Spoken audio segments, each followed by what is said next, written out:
म्रियमाणस्य सर्वथा। यही पूछा कि गुरुदेव आप कृपा करके बताइए कि जिसकी मृत्यु का समय निकट हो उसे क्या करना चाहिए। जो मौत के करीब हो वो क्या करे। देखो भागवत का सार इतना ही है, मरने वाले को क्या करना चाहिए। आप लोग कहोगे कि ये तो मरने वाला जाने, हम जान के क्या करेंगे। मरने वाला जाने।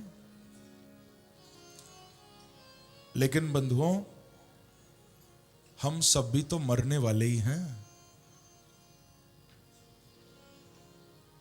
हमने जीवन को सुधारने के बहुत प्रयास किए, लेकिन हमने अपनी मृत्यु को सुधारने का कोई प्रयास नहीं किया, कोई चेष्टा नहीं की। ध्यान रखना, जो भागवत की शरण में आता है उसका जीवन तो उत्सव बनता ही है। भागवत की कृपा से तो मरना भी महोत्सव हो जाता है। जीवन तो उत्सव बनता ही है, मरना भी महोत्सव बन जाता है भागवत जी की कृपा से।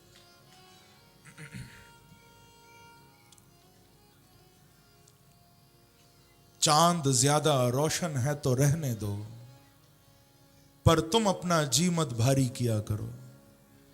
चांद ज्यादा रोशन है तो रहने दो, पर तुम अपना जी मत भारी किया करो। रोज वही एक कोशिश जिंदा रहने की, अरे मरने की भी कुछ तैयारी किया करो। थोड़ा उस बारे में भी सोचो कि मरना है और कहीं जाना भी है। हमारी मृत्यु भी सुधर जाए, हमारा अंत भी सुधर जाए। तो परीक्षित पूछ रहे हैं मरने वाले को क्या करना चाहिए। सुखदेव जी की वाणी बड़ी अद्भुत प्रारंभ हो रही है। कहते हैं कि वरीयाने शते प्रश्न कृतो लोकहितं नृप, आत्मवित् सम्मतः पुंसा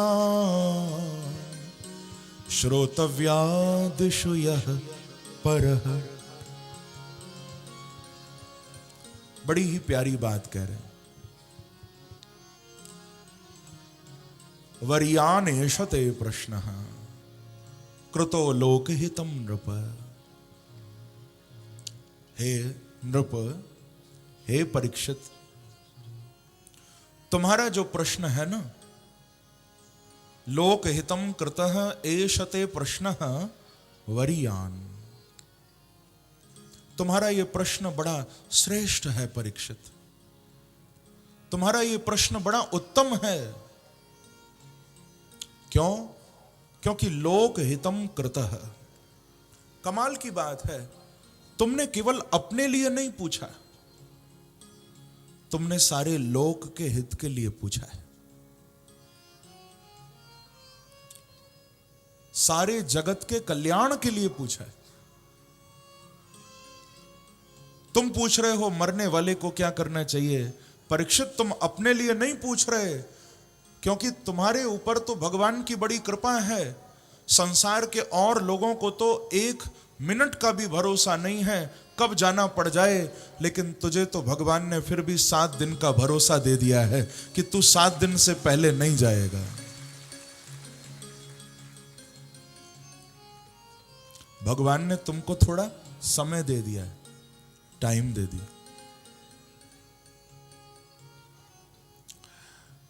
संसार के और लोगों को तो अगली श्वास का भी ठिकाना नहीं है कि अगली श्वास भी आएगी या नहीं आएगी, इतना भी भरोसा नहीं। कि जीवन में हर पल जियो, अंतिम पल ही मान। क्योंकि अंतिम पल है कौन सा, ये कौन सका है जान।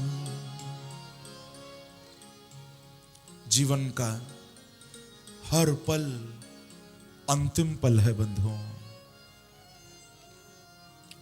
ये जो समय निकलता जा रहा है, ये फिर आए न आए कोई भरोसा नहीं। सुखदेव जी कह रहे हैं, निद्रया ह्रियते नक्तम व्यवाये न चवावयः दिवाचार्थे हया राजन कुटुंब भरणे नवा। बोले पूरा दिन पैसा कमाने में चला जाता है, पूरा दिन परिवार का पेट भरने में निकल जाता है,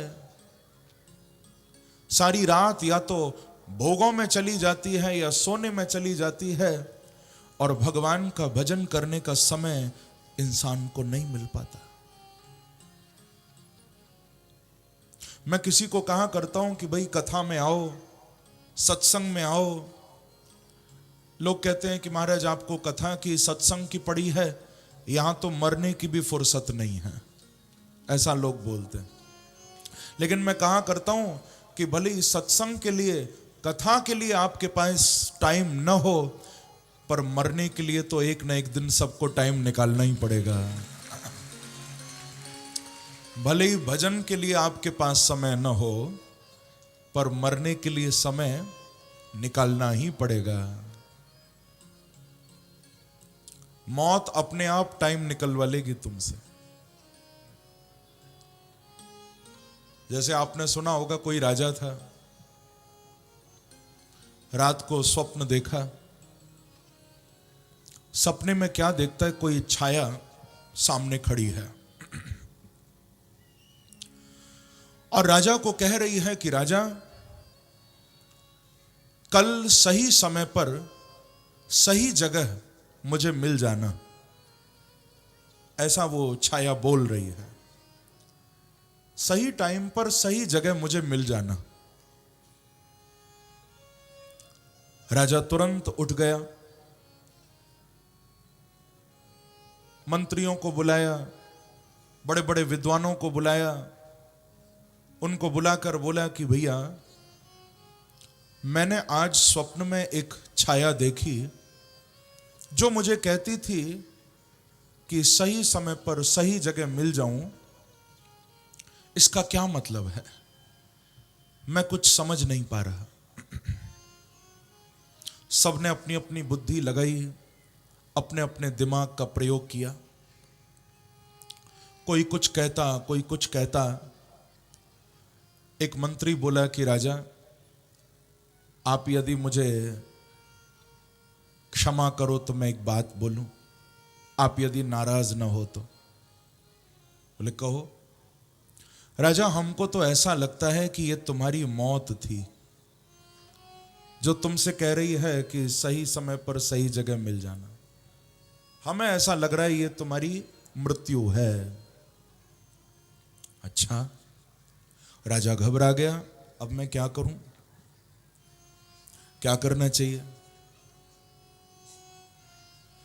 तुरंत अपने मंत्री को कहा कि मंत्री जी, हमारे पास एक घोड़ा है ना, जो हवा से भी तेज भागता है। बोले हाँ राजा, घोड़ा तो है। बोले ऐसा करो कि तुम वो घोड़ा मंगाओ, मैं उस पर बैठूंगा, इतना दूर चला जाऊंगा, इतना दूर निकल जाऊंगा जहां मौत भी ना आ पाए। हमारा घोड़ा निकालो। घोड़ा लाया गया, खाने पीने की वस्तुएं घोड़े पर लादी गई। राजा भी घोड़े पर बैठ गया। सुबह 4 बजे लगाम खींची, तैयार हो गया, निकल गया। घोड़ा हवा से भी तेज भाग रहा था। सुबह का निकला, 1 मिनट भी नहीं रुका, भागता जाता है, भागता जाता है। जब शाम हो गई, सूर्यास्त होने लगा, तब वो राजा शाम के समय पेड़ के नीचे अपने घोड़े को रोकता है, नीचे उतरता है। पेड़ की छाया में बैठ जाता है, चैन की श्वास लेता है और कहता है कि चलो छुट्टी हो गई, अब तो इतना दूर आ गया कि हिम्मत नहीं, मौत भी आ सके। तभी पीछे से कंधे पर किसी ने हाथ रखा, जो मुड़कर देखा तो वही छाया खड़ी थी और वो कहती है कि राजा, तू ठीक समय पर ठीक जगह मरने आ गया है, तेरी मौत यहीं लिखी हुई थी। बस दिल की धड़कन थम गई, प्राण निकल गए, गोविंदाय नमो नमः, मर गया। कहने का अभिप्राय बंधुओं, मृत्यु जहां होनी होगी, जब होनी होगी, अपने आप मौत तुमको वहां बुला ही लेगी।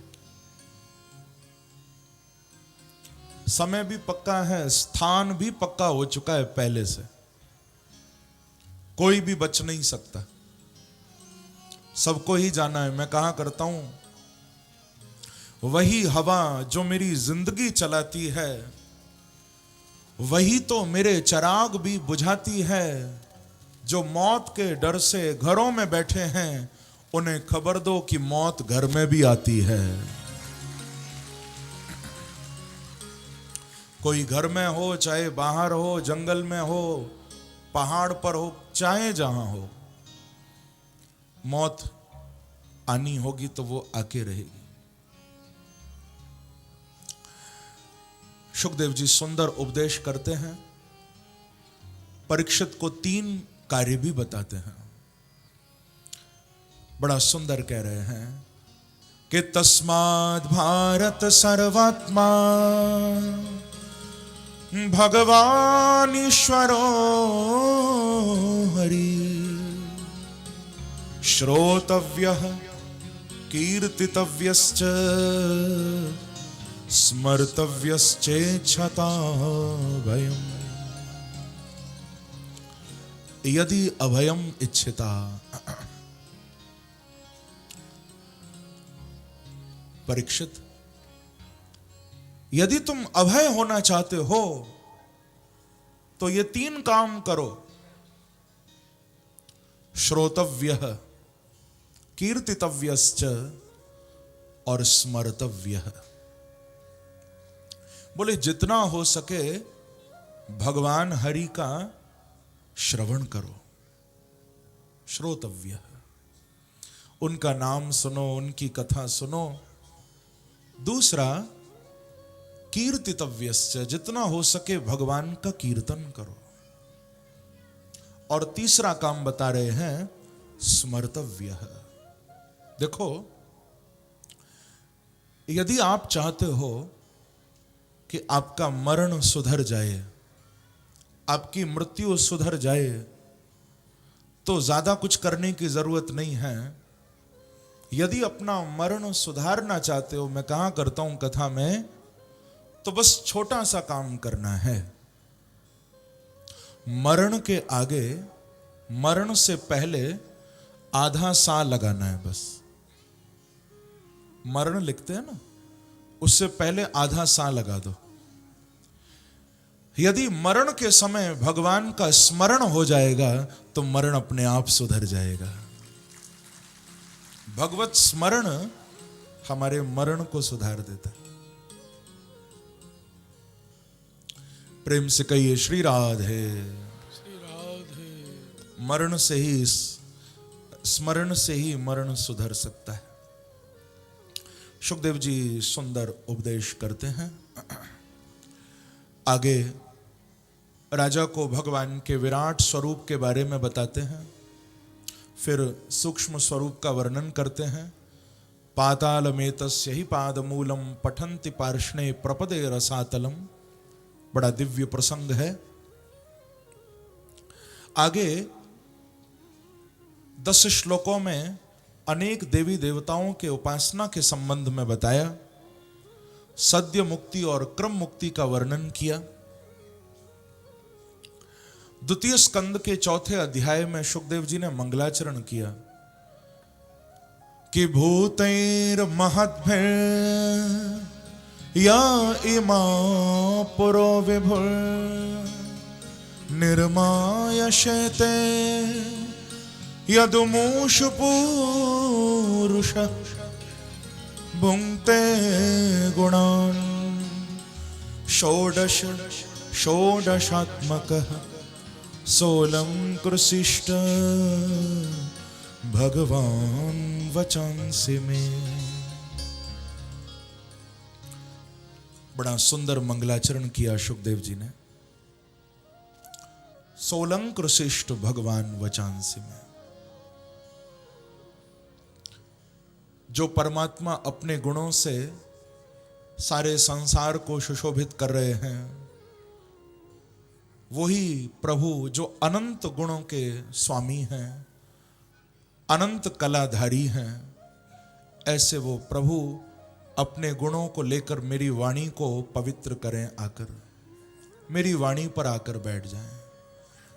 यानी सुखदेव जी कहना चाह रहे हैं कि प्रभु मैं आपकी कथा नहीं गा सकता, आप आओ और अपने गुणों से, अपने तेज से मेरे द्वारा अपनी कथा गवाओ, मेरी वाणी से अपनी कथा आप प्रवाहित करो। क्योंकि ध्यान रखना, वैसे तो वक्ता के लिए कहा गया व्यासाय विष्णु रूपाय व्यास रूपाय विष्णवे, ऐसा बोला गया कि व्यास गद्दी पर जो वक्ता बैठता है वो विष्णु स्वरूप होता है, ये एक अपनी मर्यादा है। लेकिन वास्तव में मुझे तो ऐसा ही लगता है बंधुओं, वक्ता तो व्यास पीठ पर बांसुरी की तरह, वंशी की तरह बैठता है, और इस बांसुरी में फूंक मारने तो स्वयं बांके बिहारी ही आते हैं। क्योंकि संसार में किसी के बस की बात नहीं कि कोई भगवान की कथा गा सके, किसी की हिम्मत नहीं कि भगवान के संबंध में कोई कुछ बोल सके, और केवल बोलने की नहीं, सुनने की भी हिम्मत शायद किसी में नहीं है। ये तो बांके बिहारी जब कृपा करते हैं तो कोई उनकी कथा गा पाता है और कोई उनकी कथा को सुन पाता है, जब वो कृपा करते हैं। इस जीव की ऐसी सामर्थ्य नहीं है। प्रेम से कहिए श्री राधे। श्री राधे। तो यहां पर सुंदर मंगलाचरण किया। आगे सृष्टि क्रम का वर्णन सुखदेव जी ने किया। पद्मकल्प की सृष्टि के बारे में बताया, जिसमें ब्रह्मा के तप का वर्णन, भगवान के द्वारा ब्रह्मा जी को चतुश्लोकी के उपदेश का वर्णन, फिर भागवत के तृतीय स्कंद का प्रारंभ है, जिस तृतीय स्कंद में पहले तो विदुर और उद्धव संवाद आया। बहुत ध्यान देकर सुनना। विदुर उद्धव संवाद के बाद विदुर और मैत्रेय संवाद सुनाया गया। हरिद्वार में मैत्रेय ऋषि के आश्रम में श्री विदुर जी गए थे। ये वही विदुर जी हैं जिनकी कुटिया पर भगवान जाकर विदुरानी के हाथों से छिलके खाते हैं। आपने सुनी है ना ये कथा? ये वही विदुर जी हैं जिनके यहां छिलके खाने भगवान पहुंच गए थे। विदुर जी का मैत्रेय ऋषि से सुंदर संवाद हुआ, सत्संग हुआ।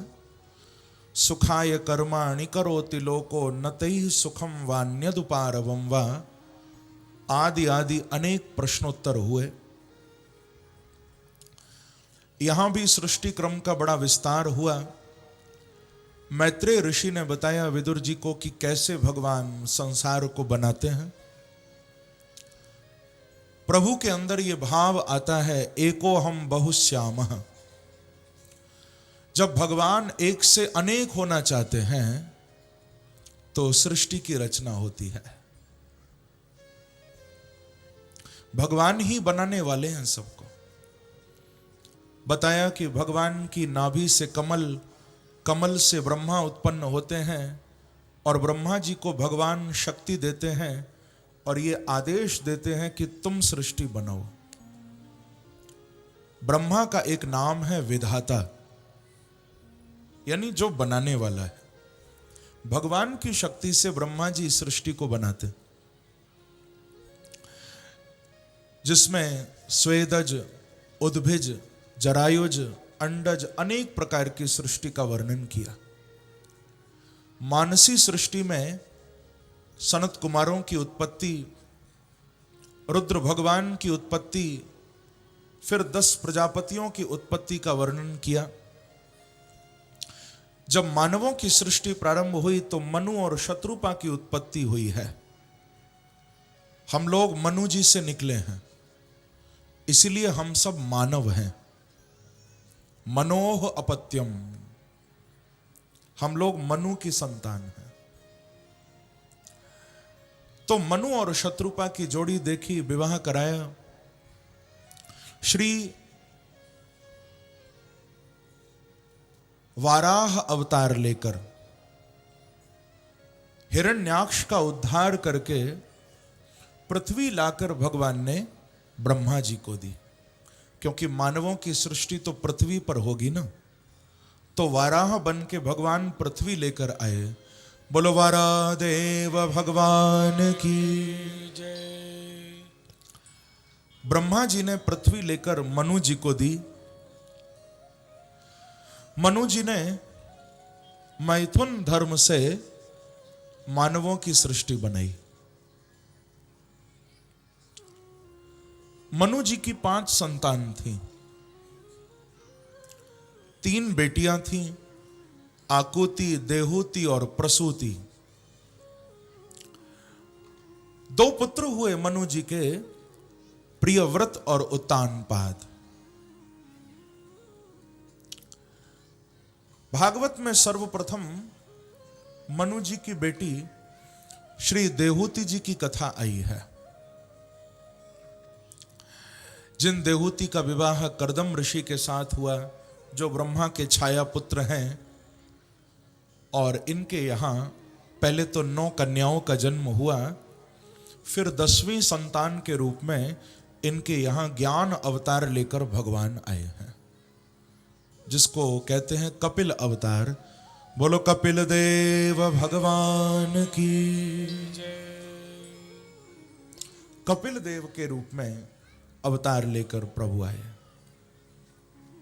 बहुत सुंदर अवतार है। इस अवतार में भगवान ने ज्यादा कोई लीला नहीं की। अपनी मां देहूति को ज्ञान का उपदेश किया है। पहले अपने पिता को 5 श्लोकों में सन्यास के बारे में बताया। मयि संन्यस्त कर्मणः, अपने पिता को सन्यास की ओर भेजा। अपनी बहनों के विवाह अलग अलग प्रजापतियों के साथ करवाए, और फिर अपनी मां को ज्ञान का उपदेश देने के लिए भगवान इंतजार करते हैं। अपनी ओर से अपनी मां को ज्ञान नहीं दे रहे। आप भागवत जी पढ़ सकते हो। कपिल भगवान ने अपनी ओर से अपनी माता देहूति को ज्ञान नहीं दिया, क्योंकि भगवान कहते हैं जब तक ज्ञान सामने वाला लेना न चाहे, ज्ञान देना बेकार है, उसका कोई मतलब ही नहीं, वर्थलेस। क्योंकि श्रद्धावान लभते ज्ञानम, श्रद्धावान व्यक्ति ही ज्ञान को ले सकता है और जीवन में उतार भी सकता है। जब तक श्रद्धा नहीं होगी, ज्ञान लेना व्यर्थ है। आज प्रभु इंतजार कर रहे हैं कि मेरी मां मेरे पास आए, मेरे से ज्ञान मांगे। देहूति एक दिन आ गई हैं, हाथ जोड़कर स्तुति कर रही हैं, प्रार्थना करती हैं और कह रही हैं बड़ा सुंदर कि तम त्वागताहं शरणं शरण्यं स्वभृत्य संसार तरो कुठारम जिज्ञासयाहम प्रकृते पुरुषस्य नमामि सद्धर्म विदां वरिष्ठम तम त्वागताहम शरणम शरण्यम। देहूति कह रही हैं, हे कपिल, मैं तुम्हारी शरण हूं, मैं तुम्हारी शरण हूं, क्योंकि मुझे मालूम चल गया है सद्धर्म विदाम वरिष्ठम, सद्धर्म को जानने वालों में आप परम श्रेष्ठ हो। मुझे उपदेश करो, मुझे थोड़ा ज्ञान दो। भगवान कहते हैं कि माता जी, परेशानी क्या है? आप आज बहुत दुखी लगती हो, क्या बात है? तो बोली कि कपिल, जब मैं संसार की ओर देखती हूं तो मुझे अंधेरा दिखाई देता है, जब मैं तुम्हारी ओर देखती हूं तो मुझे ज्ञान का प्रकाश दिखाई देता है। मैं समझ नहीं पा रही हूं तुम मेरे पुत्र हो या भगवान का कोई स्वरूप हो, कौन हो तुम? मुझे थोड़ा ज्ञान दो। भगवान कह रहे हैं कि योग आध्यात्मिक पुंसां मतो निःश्रेयसाय में अत्यंतो परतिर्यत्र दुखस्य च सुखस्य च। माता जी, इस संसार में यही होता है। यहां जब इंसान आता है तो सुख भी भोगता है, दुख भी भोगता है, दोनों बातें होती हैं। आप यहां आए हो तो कभी सुख भोगोगे, कभी दुख भोगोगे। कर्मानुसार ये दोनों आपको मिलेंगे। मैं कहा करता हूं कभी कभी, अच्छे और बुरे का हिसाब है जिंदगी, पुण्य और पाप की किताब है जिंदगी। कभी खोना है, कभी पाना है, एक कांटों से भरा हुआ गुलाब है जिंदगी। कभी कुछ मिलेगा, कभी कुछ खोओगे, कभी कुछ अच्छा करोगे, कभी कुछ बुरा करोगे, कभी सुख आएगा, कभी दुख आएगा। यही जिंदगी है। बंधुओं, भगवान कहते हैं, माता जी, आप यदि अपना कल्याण चाहती हो तो उसके लिए आप संग करो। बहुत ध्यान देकर सुनिए। भगवान कहते हैं, माता जी, आप संग करिए। देहूति कहती हैं कि प्रभु, संग करते करते ही तो मेरा जीवन निकल गया। मैंने माँ बाप का संग किया, मैंने पति का संग किया, भाई बहनों का संग किया, मैंने बहुत संसार का संग किया। अब मुझे ये संग अच्छा ही नहीं लगता। आज मैं आपसे ज्ञान मांग रही हूं तो आप भी कह रहे हो मैं संग करूं। मुझे तो संग अच्छा ही नहीं लगता।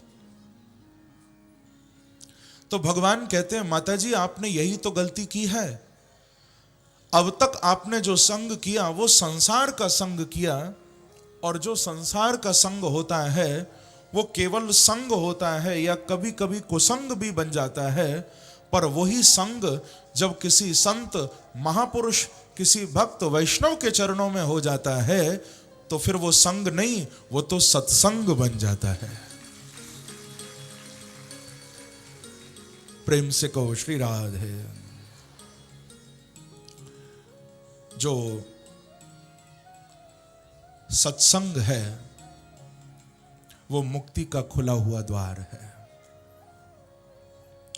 और कुसंग हमको बुराइयों की ओर ले जाता है। जीवन में कभी गंदा संग नहीं करना, भागवत का उपदेश है। संग दोष बड़ा प्रबल होता है बंधुओं। आप जिसका संग करोगे उसका रंग आपके ऊपर चढ़ने लगेगा। यदि आप किसी शराबी का संग करोगे, ठीक है, एक दिन नहीं पियोगे, 2 दिन नहीं पियोगे, शराबी के साथ रहने लगोगे तो एक न एक दिन तुमको भी पीनी पड़ेगी। और यदि ना भी पियो, शराबी के साथ रहने लगोगे तो लोग संसार के बोलने लगेंगे कि देखो शराबी के साथ रहता है, चोरी छुपे पीता ही होगा। लोग तो बोलेंगे। तो तुम चाहे ना भी पियो लेकिन शराबी बनी जाओगे।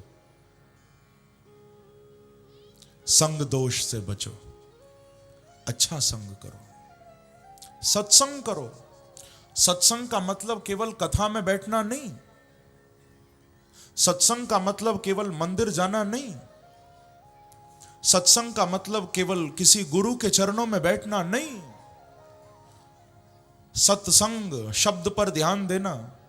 सत का संग, सत कौन है? मैंने कल भी बताया था, सत्य किसको कहते हैं? सत्य परमात्मा है, सत्य भगवान है। तो सत्संग का सीधा सा अर्थ है बंधुओं, किसी भी रूप में, किसी भी तरह से, किसी भी बहाने यदि आप भगवान से जुड़कर रहोगे तो आपके जीवन में हमेशा सत्संग